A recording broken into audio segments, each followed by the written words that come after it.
Chapter 34. When they were gone, Elizabeth, as if intending to exasperate herself as much as possible against Mr. Darcy, chose for her employment the examination of all the letters which Jane had written to her since her being in Kent. They contained no actual complaint, nor was there any revival of the past occurrences, or any communication of present suffering. But in all, and in almost every line of each, there was a want of that cheerfulness which had been used to characterize her style, and which, proceeding from the serenity of a mind at ease with itself and kindly disposed towards everyone, had been scarcely ever clouded. Elizabeth noticed every sentence conveying the idea of uneasiness with an attention which it had hardly received on the first per usual. Mr. Darcy's shameful boast of what misery he had been able to inflict gave her a keener sense of her sister's sufferings.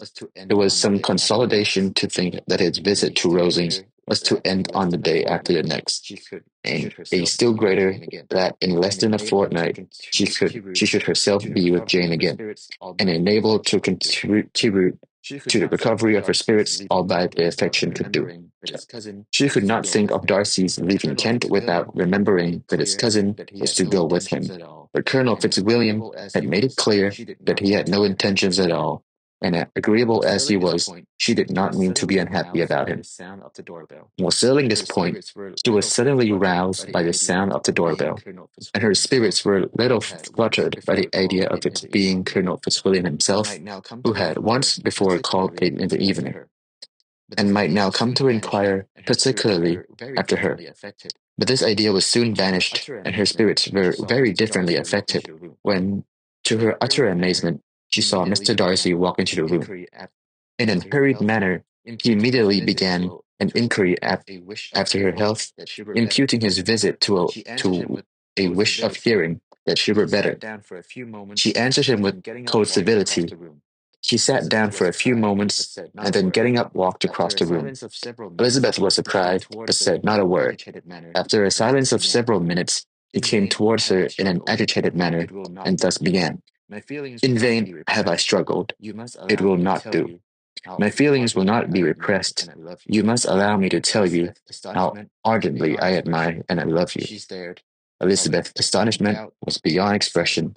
She stared, colored, doubt, and was silent. This he considered sufficient encouragement, and the avowal of all that he felt and had long felt for her immediately followed. He spoke well, but there were feelings beside those of the heart to be detailed, and he was not more eloquent on the subject of tenderness than of pride. The sense of her inferiority, of its being a degradation of the family obstacles, which judgment had always opposed to inclination, were dwelt on with a warmth which seemed due to the consequence he was wounding, but was very unlikely to recommend his suit. In spite of her deeply rooted dislike, she could not be insensible to the compliment of such a man's affection, and though her intentions did not vary for an instant, she was at first sorry for the pain he was to receive, till, roused to resentment by his subsequent language, she lost all compassion and anger. She tried, however, to compose herself to answer with patience when he should have done.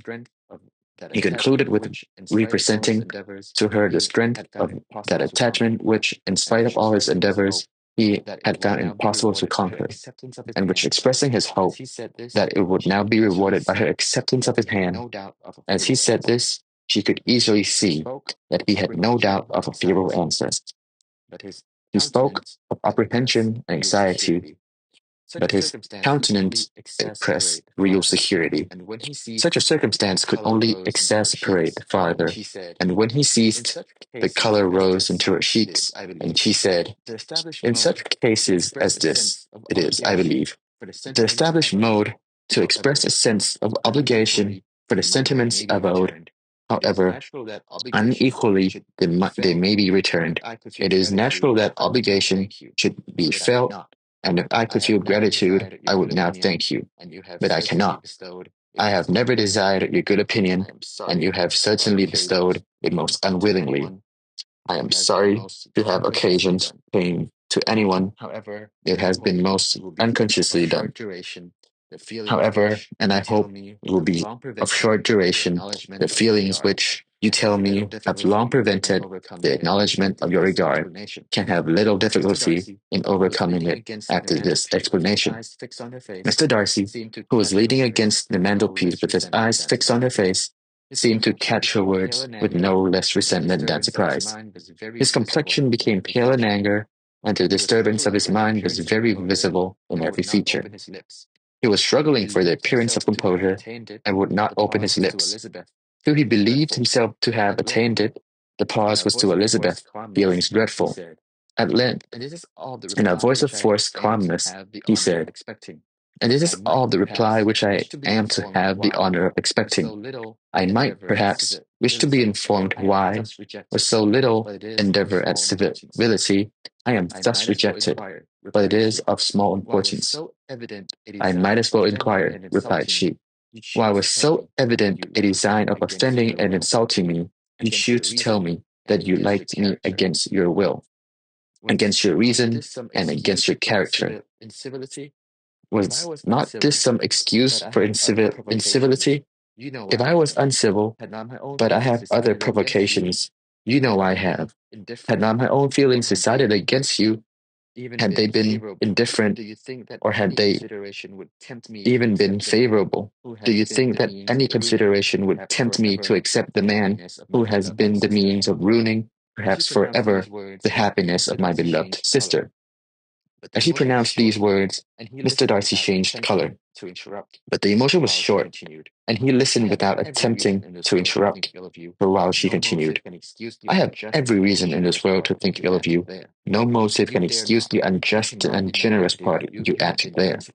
You dare not, you cannot deny that you have been the principal, if not the only means of dividing them from each other, of exposing one to the center of the world for caprice and instability, the other to its derision for disappointed hopes, and involving them both in the misery of the acutest kind."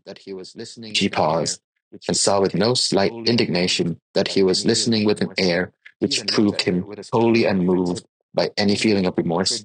He even looked at her with a smile of affected incredulity. "Can you deny that you have done it?" she repeated. With assumed tranquillity, he then replied, "I have no wish of denying that I did everything in my power to separate my friend from your sister, or that I rejoice in my success. Towards him, I have been kinder than towards myself." Elizabeth disdained the appearance of nothing this civil reflection, but its meaning did not escape, nor was it likely to conciliate her. "But it is not merely this affair," she continued, "on which my dislike is founded. Long before it had taken place, my opinion of you was decided. Your character was unfolded in the recital which I received many months ago from Mr. Wickham. On this subject, what can you have to say? In what imaginary act of friendship can you here defend yourself, or under what misrepresentation can you here impose upon others? You take an eager interest in that gentleman's concern," said Darcy in a less tranquil tone, and with a heightened color. "Who that knows what his misfortunes have been can help feeling an interest in him?" "His misfortunes," repeated Darcy contemptuously. "Yes, his misfortunes have been great indeed." "And of your infliction," cried Elizabeth with energy. "You have reduced him to his present state of poverty, comparative poverty. You have withheld the advantages which you must know to have been designed for him. You have deprived the best years of his life of that independence which was no less his due than his desert. You have done it all. You have done all this, and yet you can treat the mention of his misfortunes with contempt and ridicule. And this," cried Darcy, as he walked with quick steps across the room, is your opinion of me. This is the estimation in which you hold me. I thank you for explaining it so fully. My faults, according to this calculation, are heavy indeed, but perhaps, added he, stopping in his walk and turning towards her, these offenses might have been overlooked had not your pride been hurt by my honest confession of the scruples that had long prevented my forming any serious design. These bitter accusations might have been suppressed, and I with greater policy concealed my struggles, and flattered you into belief of my being impelled by unqualified, unalloyed inclination, by reason, by reflection, by everything. But disguise of every sort is my abhorrence, nor am I ashamed of the feelings I relate. They were natural and just. Could you expect me to rejoice in the inferiority of your connections, to congratulate myself on top relations, whose condition in life is so decidedly beneath my own? Elizabeth felt herself growing more angry every moment. Yet she tried to the utmost to speak with composure when she said, "You are mistaken, Mr. Darcy. If you suppose that the mode of your declaration affected me in any other way than as it spared me the concern which I might have felt in refusing you, had you behaved in a more gentlemanlike manner." She saw him start at this, but he said nothing, and she continued, "You could not have made me the offer of your hand in any possible way that would have tempted me to accept it." Again, his astonishment was obvious, and he looked at her with an expression of mingled incredulity and mortification.